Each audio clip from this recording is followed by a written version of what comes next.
Hello students, welcome back to AS Tutorials. Today we are continuing our fifth chapter from history, that is education. So students, last lecture में हमने देखा था that independence के time पे जब हमारा first census हुआ था that is in 1951, उस टाइम पर इंडिया का लिटरेसी लेवल बहुत लो था. It was just 17%. So country का लिटरेसी रेट इम्प्रूव करना was the responsibility of the government. हमने देखा था दैट 5 ईयर प्लान्स जो हमने लास्ट चैप्टर पढ़ा उसमें देखा था हमने दैट एग्रीकल्चर सेक्टर इम्प्रूव करना, हेल्थ इम्प्रूव करना, एजुकेशन इम्प्रूव करना, this all were the responsibilities of the government. So यहाँ पर इस चैप्टर में हम देखेंगे कि गवर्नमेंट ने क्या क्या पॉलिसीज़ फ्रेम किए, कितना कंट्रीब्यूशन किया, जिसकी वजह से हमारा लिटरेसी रेट कॉन्स्टेंटली इंक्रीज़ हुआ. नाउ इस चैप्टर में जो एफर्ट्स है या फिर जो गवर्नमेंट की पॉलिसीज़ है उसको सेक्शन वाइज डिवाइड किया गया है. फर्स्टली हमने प्राइमरी एजुकेशन के बारे में देखा दैट गवर्नमेंट ने कंट्री के अंदर प्राइमरी एजुकेशन को इम्प्रूव करने के लिए कौन से पॉलिसीज़ बनाए, what were the steps taken to improve the primary education. We saw that government ने ऑपरेशन ब्लैक बोर्ड स्टार्ट किया था एंड ऑपरेशन ब्लैक बोर्ड के अकॉर्डिंग उन्होंने classrooms, teachers, blackboard, school material, lab के apparatus, ये सब चीज़ें school तक पहुंचाने का ट्राई किया था. Then finally we saw that कि गवर्नमेंट ने universalisation of primary education decide किया था. दैट इज़ जितने भी स्टूडेंट्स हैं under the age group of 6 to 14 will get free and compulsory primary education. So we can say that कि government ने basic education, primary education को improve करने के लिए बहुत सारे स्टेप्स लिए थे. यूनिवर्सलाइजेशन पॉलिसी के साथ साथ में गवर्नमेंट ने मिड डे मील प्रोग्राम भी स्टार्ट किया था. Remember, midday meal universalisation of primary education, that is Sarva Shiksha Abhiyan. ये आप लोगों ने वर्ड सुना रहेगा, ये अभियान के बारे में आपने बहुत सुना रहेगा. That this was the um, this was the policy which was framed so that हम लोग प्राइमरी एजुकेशन का जो हमारा गोल है उस गोल को अचीव कर सकें. सर्व शिक्षा अभियान के साथ में मिड डे मील प्रोग्राम भी अटैच किया गया था सो दैट यूजुअली जो गवर्नमेंट स्कूल्स है वहाँ पर जो पुअर स्टूडेंट्स है वो पढ़ने आते हैं most of the time. So it was seen that कि उनके पास फूड, उनको न्यूट्रिशियस फूड भी नहीं मिलता.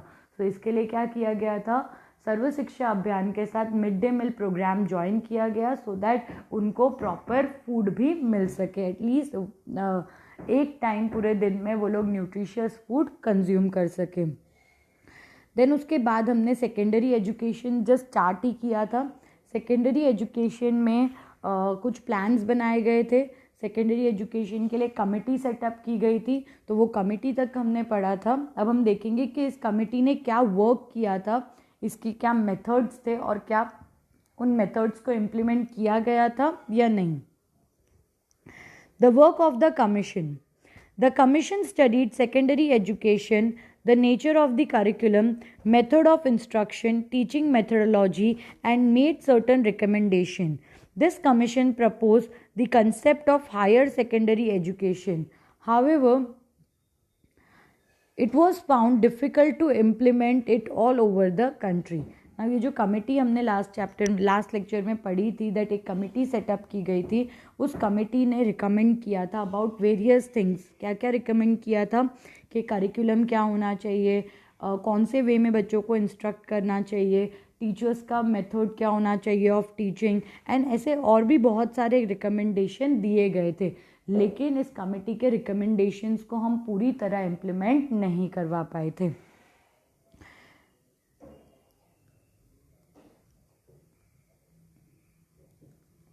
The Maharashtra State Board of Secondary and Higher Secondary Education was established on the 1st January 1966 at Pune.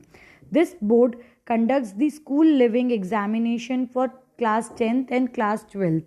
This board also publishes a periodical called Shikshan Sankraman.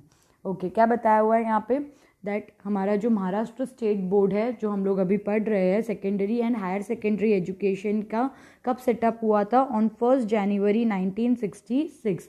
This is the board जो हमारे 10th और 12th के board exams conduct करता है. तो ये firstly कब set up हुआ था, in the year 1966. Clear.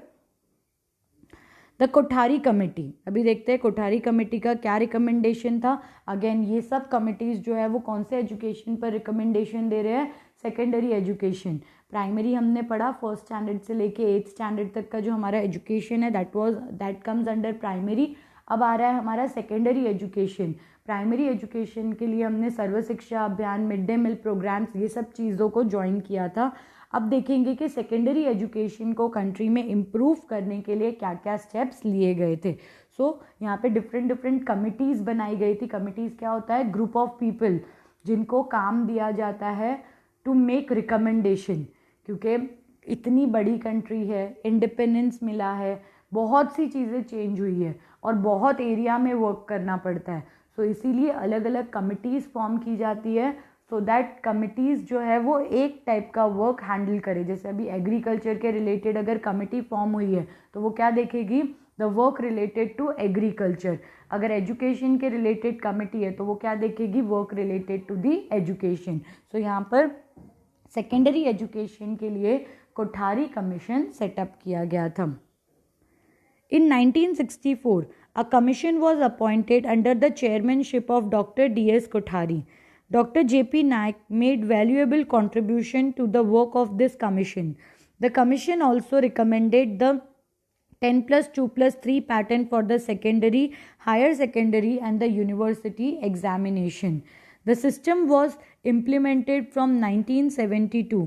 The Commission also suggested a uniform national system of education, the inclusion of the mother tongue, Hindi and English in education, as well as continuing education, adult education, education by correspondence and open university to make education trickle down to the lowest rungs of the society. It also recommended increased provision in government's budget for the expenditure on education of neglected sections like the scheduled caste and scheduled tribes. Okay, क्या बोला हुआ है यहाँ पर अभी कि Kothari commission कब set up हुआ था, in the year 1964 the Kothari committee was setup. Kothari committee के जो चेयरमैन थे वो कौन थे, doctor DS Kothari, he was the chairman of this committee. इस कमेटी में एक और इम्पॉर्टेंट पर्सन थे, JP नायक। इन दोनों ने मिलकर कुछ वैल्यूएबल कॉन्ट्रीब्यूशंस दिए थे। जो 10+2+3 पैटर्न हम फॉलो करते हैं आज के टाइम पर, मतलब फर्स्ट बोर्ड एग्जाम्स कब होते हैं हमारे, इन 10th स्टैंडर्ड, सेकेंड बोर्ड्स कब होते हैं, इन 12th स्टैंडर्ड, एंड फाइनली हम ग्रेजुएट कब होते हैं, after the 3 year of graduation. यहाँ पर ये जो पैटर्न था 10+2, हम लोगों ने देखो पीछे देखा 11+1+3 का पैटर्न था, 11+4 का पैटर्न था, बट आज जो हम फॉलो कर रहे हैं 10+2+3 का पैटर्न, ये किसका रिकमेंडेशन था, this was the recommendation given by Kothari committee. साथ साथ में कोठारी कमेटी का जो वर्क था, जो उनके रिकमेंडेशंस थे, उसको कब से इम्प्लीमेंट किया गया था, फ्रॉम द ईयर 1972। इस कमेटी ने और भी बहुत सारी चीज़ें सजेस्ट की थी, जैसे फॉर एग्जांपल पूरे कंट्री का जो एजुकेशन सिस्टम है वो सिमिलर होना चाहिए। एजुकेशन के अंदर इंग्लिश के साथ साथ में mother tongue should also be included. Nextly उसके साथ साथ में मतलब अगर कोई पर्सन है, if he has cross the age, मतलब अगर वो लोग एडल्ट है, बड़े हैं, तो भी वो लोग अपना एजुकेशन कंप्लीट कर सकते हैं। इसके लिए भी प्रोविजंस बनाए गए थे। करस्पॉन्डेंस एजुकेशंस भी हो सकते हैं, दैट इज़ अगर आप रेगुलरली यूनिवर्सिटी या कॉलेज नहीं जा पाते हो तो भी आप अपना एजुकेशन कंप्लीट कर सकते हो। ये सब चीज़ें क्यों की गई थी, सो दैट जो लोएस्ट सेक्शन है सोसाइटी का वो लोग भी एजुकेटेड हो पाए। इसके साथ साथ इस कमेटी ने इवन गवर्नमेंट को भी सजेस्ट किया था कि गवर्नमेंट अपना बजट इंक्रीज करे, मतलब एजुकेशन के फील्ड में गवर्नमेंट ज़्यादा पैसे कंट्रीब्यूट करे, एंड स्पेशली किसके लिए, जो नेग्लेक्टेड सेक्शन है सोसाइटी का, specially the scheduled caste and the scheduled tribes, उनके लिए भी एफर्ट्स डाले। और वो एफर्ट्स कैसे डाल सकती है, by increasing the budget of the education. Maharashtra adopted the 10+2+3 pattern in 1972 and conducted the first 10th standard board exams in 1975. Now, Kothari committee का जो सजेशन था 10+2+3 वाला, वो सजेशन महाराष्ट्र स्टेट ने कब अडॉप्ट किया, मतलब कब इम्प्लीमेंट करना स्टार्ट किया, इन द ईयर 1972। और महाराष्ट्र में पहला बोर्ड एग्ज़ाम 10th स्टैंडर्ड का कब हुआ था, इन द ईयर 1975। अभी यहाँ पर हमें एजुकेशन क्यों इम्पॉर्टेंट है उसके पॉइंट्स दिए हुए। Objectives of the education according to the Kothari commission, why is it important, what are the goals of education. पहला, उन्होंने क्या क्या सजेस्ट किया था। Very first thing, modernization of education. What is said that कि हम लोग जो ट्रेडिशनल सिस्टम फॉलो कर रहे हैं और जो मतलब बहुत सी ऐसी चीज़ें हैं जो अभी तक हमने मॉडर्नाइज नहीं की है, so it is very much important कि हम अपना एजुकेशन सिस्टम को अप टू डेट रखें सो दैट हम वर्ल्ड से पीछे नहीं रहे। क्लियर। सो पहला उनका सजेशन क्या था या ऑब्जेक्टिव क्या था, दैट हमें अपने एजुकेशन सिस्टम को मॉडर्नाइज करना है। Second, social and national integration. उनका मानना था दैट सोसाइटी का जो हर सेक्शन है, जैसे हमने पीछे देखा दैट उन्होंने गवर्नमेंट को सजेस्ट किया था that they should increase the budget so that जो schedule caste and schedule tribes है उनको भी एजुकेशन मिल सके। सो यहाँ पे अगेन कोठारी कमेटी का रिकमेंडेशन क्या था, दैट जो एजुकेशन मतलब हमें ऐसा एजुकेशन सिस्टम फॉलो करना है जहाँ पर हम लोग सोसाइटी के हर एक सेक्शन को इंक्लूड कर सके एंड साथ साथ में पूरा कंट्री जो है वो सिमिलर सिस्टम फॉलो करे। मतलब the system should be similar in the whole country and साथ साथ में जो सोसाइटी के जो क्या कह सकते हैं वीकर सेक्शन है या फिर हम कह सकते हैं जो नेग्लेक्टेड सेक्शंस थे उनको भी एजुकेशन के अंदर इंटीग्रेट किया जाए। नेक्स्ट क्या था, nurture of social moral spiritual values. उनका क्या मानना था दैट एजुकेशन जो है वो मॉडर्न तो होना ही चाहिए बट उसके साथ साथ में एजुकेशन हमें जो मोरल वैल्यूज़ है, जो एथिकल चीज़ें हैं वो सब चीज़ें भी सिखाना चाहिए। हम पढ़ रहे हैं बट हमारे मोरल वैल्यूज़ डाउन हो रहे हैं, ये नहीं होना चाहिए। Education should be such that कि हमारी थिंकिंग मॉडर्न होनी चाहिए बट हमारा जो मोरल वैल्यूज़ है, हमें जो कल्चरल वैल्यूज़ सिखाए गए हैं वो सब डैमेज नहीं होने चाहिए। गेटिंग, मतलब हमारी कंट्री का जो कल्चर है, हमारी कंट्री के जो वैल्यूज़ है, रिस्पेक्ट करना एक दूसरे की, देन उसके बाद में किसी का बुरा नहीं करना, एंड ये सब चीज़ें जो हमारी वैल्यूज़ में आती है ये सब कभी भी ख़त्म नहीं होनी चाहिए। मॉडर्न एजुकेशन के साथ साथ में हमारा कंट्री का वैल्यूज़ जो है वो साथ में होना चाहिए। तो इससे क्या होगा, हम मॉडर्नाइज भी होंगे एंड साथ साथ में हम अपनी कंट्री के वैल्यूज़ को फॉलो भी कर पाएंगे। Education and productivity.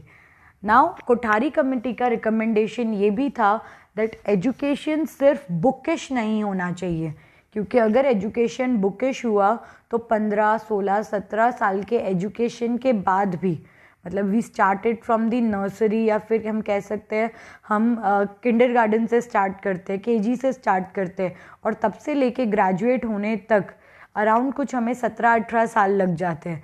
फिर अगर हम पोस्ट ग्रेजुएशन लेते हैं तो और 2 साल लगते हैं। गेटिंग, मतलब अराउंड कुछ 20 ईयर का लाइफ स्पैन एक ह्यूमन बीइंग जो है वो किसके लिए देता है, एजुकेशन के लिए देता है। सो यहाँ पर कोठारी कमेटी का ऑब्जेक्टिव क्या था कि एजुकेशन ऐसा होना चाहिए जिससे पर्सन की प्रोडक्टिविटी बढ़े। गेटिंग, प्रोडक्टिविटी बढ़े मतलब उसने एजुकेशन कंप्लीट किया, मार्केट के अंदर उसके नॉलेज को यूज़ करके उसको जॉब्स मिलने चाहिए, वो अपने नॉलेज को यूज़ करके कंट्री के इम्प्रूवमेंट के लिए कंट्रीब्यूशन करना चाहिए। गेटिंग, अगर एजुकेशन कम्प्लीटली बुकिश हुआ तो क्या होगा कि 20 साल उसके गए लेकिन उसकी प्रोडक्टिविटी इम्प्रूव नहीं हुई। तो यहाँ पे उनका बोलना था दैट एजुकेशन ऐसा होना चाहिए जिससे पर्सन का प्रोडक्टिविटी इम्प्रूव हो। जब वो एजुकेशन लेकर जब मार्केट में आए, जब वो जॉब करे, जब वो एम्प्लॉय हो, तो उसके बाद उसका contribution should be important for the company, उसका contribution should be important for the country. Clear. और ये कब होगा, जब हम अपने एजुकेशन सिस्टम को प्रॉपर सिस्टम में लेकर आएंगे। अगर हम सिर्फ बुकिश नॉलेज फॉलो करते रहेंगे तो शायद हम फिर अपनी प्रोडक्टिविटी इम्प्रूव नहीं कर पाएंगे। And lastly securing and strengthening of democracy. Last objective क्या था एजुकेशन का, दैट एजुकेशन शुड बी सच के लोगों को अपने राइट्स के बारे में और अपनी ड्यूटीज़ के बारे में भी पता चले, क्योंकि जब हमें अपने राइट्स एंड ड्यूटीज़ के बारे में पता चलेगा तो ही हम अपनी कंट्री के डेमोक्रेसी को स्ट्रॉन्ग कर पाएंगे। So this were the 5 objectives of the Kothari commission. क्या क्या ऑब्जेक्टिव्स थे, एजुकेशन शुड बी मॉडर्नाइज। दूसरा क्या ऑब्जेक्टिव था, दैट एजुकेशन में सोसाइटी कंट्री सबको एक साथ लेकर चलना है हमें। एजुकेशन शुड बी मॉडर्न, लेकिन हमारे जो सोशल वैल्यूज़ है वो एजुकेशन के साथ होने चाहिए। एजुकेशन एंड प्रोडक्टिविटी, क्या बोला है यहाँ पे, दैट एजुकेशन सिर्फ बुकिश नहीं होना चाहिए, education should be practical also, so that इतने ईयर ऑफ स्कूलिंग के बाद जब आप अपने लाइफ में मनी अर्न करने के लिए जाओगे तो it should be easy, plus साथ साथ में आप कंट्री के इम्प्रूवमेंट के लिए भी कंट्रीब्यूट कर पाओ।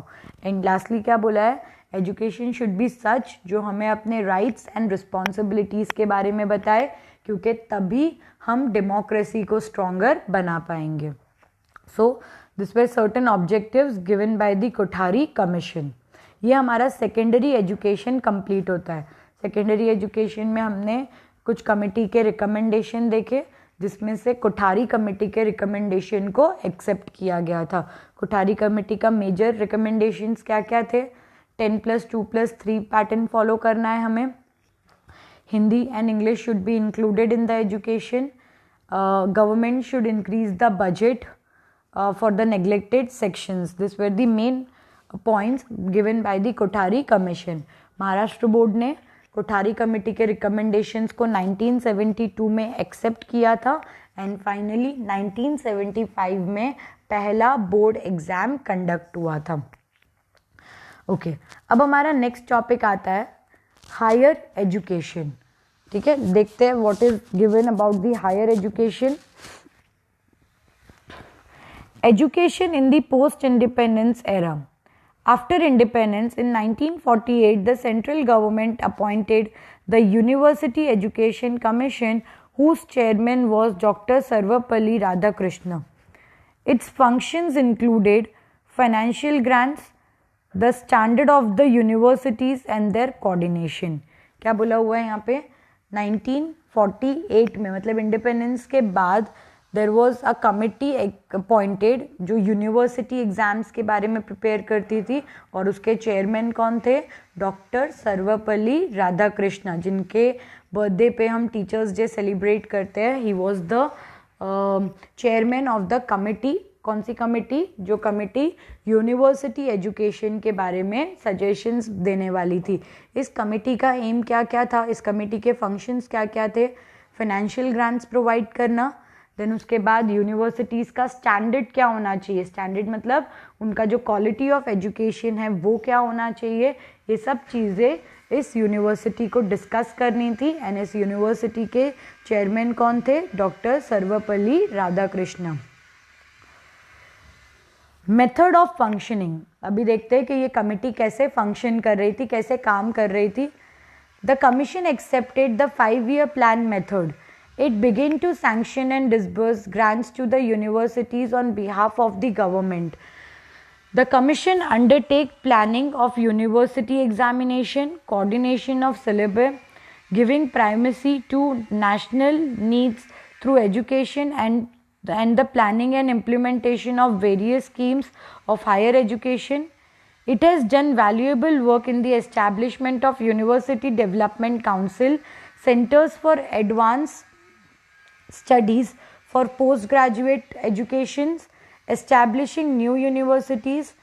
After advent of television in India, it initiated the countrywide classroom program which is telecasted by Doordarshan on the behalf of the commission. अभी यहाँ पर हमें ये जो कमिटी सेटअप की गई थी यूनिवर्सिटी एजुकेशन की, उस कमिटी का वर्किंग के बारे में हमें बताया हुआ है। नाउ जैसे हमारी कंट्री ने डेवलपमेंट के लिए 5-year प्लान पॉलिसी यूज़ किया था, इन द सिमिलर मैनर इस कमेटी ने भी अपने ग्रोथ के लिए प्रॉपर तरीके से एजुकेशन को स्प्रेड करने के लिए 5-year प्लान ऑब्जेक्टिव से स्टार्ट किया, 5-year प्लान मेथड से शुरू किया था। इस यूनिवर्सिटी ने बहुत सारी अदर स्कूल्स एंड यूनिवर्सिटीज़ को मनी प्रोवाइड किया था, फाइनेंशियल सपोर्ट प्रोवाइड किया था on behalf of the government. Correct, किसके बिहाफ पर ये कमेटी सेटअप हुई थी? गवर्नमेंट के बिहाफ पर, एजुकेशन पे फोकस करने के लिए। सो ये कमेटी क्या करती थी? फर्स्ट ऑफ ऑल ये कमेटी ग्रांट्स प्रोवाइड करती थी, मतलब मनी प्रोवाइड करती थी टू अदर यूनिवर्सिटीज़। ठीक है, साथ साथ में एजुकेशन क्या क्या होना चाहिए, मतलब कौन से सब्जेक्ट्स इंक्लूडेड होने चाहिए, सब्जेक्ट्स में क्या क्या क्या कह सकते, क्या क्या सिलेबस इंक्लूड होना चाहिए, ये सब चीज़ों का ध्यान किसको रखना था? The committee which was under the Radha Krishna, that is university education commission जो था, उसको अदर यूनिवर्सिटीज़ को फाइनेंशियल सपोर्ट भी प्रोवाइड करना था। साथ साथ में सिलेबस क्या होगा, सब्जेक्ट्स कितने होंगे, वो सब चीज़ें भी प्लान करनी थी। नेक्स्टली एजुकेशन के रिलेटेड जो भी वो लोग पॉलिसीज़ बना रहे हैं उनको हर एक यूनिवर्सिटी में इम्प्लीमेंट कराना, हायर एजुकेशन को इम्प्रूव करना, देन डेवलपमेंटल काउंसिल्स, फिर सेंटर्स क्रिएट करना जहाँ पर लोग पोस्ट ग्रेजुएशन का स्टडी भी कर सके। लास्टली क्या बताया हुआ है यहाँ पे? दैट जब कंट्री के अंदर टेलीविज़न स्टार्ट हुआ, मतलब जब कंट्री के अंदर टीवी आया, तो इस कमेटी ने दूरदर्शन पर एजुकेशनल प्रोग्राम्स भी स्टार्ट करवाए। That was country wide classroom. आप देखते रहेंगे कि दूरदर्शन पर अभी भी and now also education related programs आते हैं। सो ये प्रोग्राम किसने स्टार्ट करवाए थे? यूनिवर्सिटी काउंसिल ने, यूनिवर्सिटी कमीशन ने ये प्रोग्राम स्टार्ट करवाए थे, सो दैट अगर कोई पर्सन यूनिवर्सिटी अटेंड नहीं कर पा रहा है तो भी उसको एजुकेशन मिल सके। Clear? So this were the work done by the committee which was appointed under the chairmanship of Sarvepalli Radhakrishna. The art department was established in 1965 in Maharashtra to frame the policy of art education and for its implementation by institutes of art.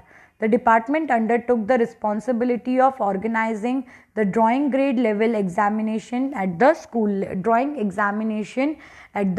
level. Nextly क्या बताया हुआ है? The art department ये कब establish हुआ था? 1965 में। इस डिपार्टमेंट का एम वर्क क्या था? This department use to take art education seriously, and इस डिपार्टमेंट ने ही जो आपके एग्ज़ाम्स होते हैं ना अलग अलग लेवल पर, ड्राइंग के एग्ज़ाम्स, वो सब एग्ज़ाम्स भी इस डिपार्टमेंट ने ही स्टार्टअप करवाए थे। क्लियर? सो ये सब एजुकेशन के रिलेटेड था। अभी हम आगे जो पढ़ने वाले हैं in the next lecture, it is about the again the educational institutes, या फिर आप देख सकते हो कि हम लोग NCERT की बुक्स या फिर जो स्टेट बोर्ड की बुक्स होती है वो सब बुक्स को यूज़ करते हैं। सो वी विल स्टडी के NCERT कब इस्टेब्लिश हुआ था, NCERT का एम क्या है, देन उसके बाद we will study about the state also, that state level पर बुक्स कौन पब्लिश करता है, जो कंटेंट होता है वो सब कौन डिसाइड करता है। क्लियर? आज के लिए हम इतना ही पढ़ते हैं। Thank you students.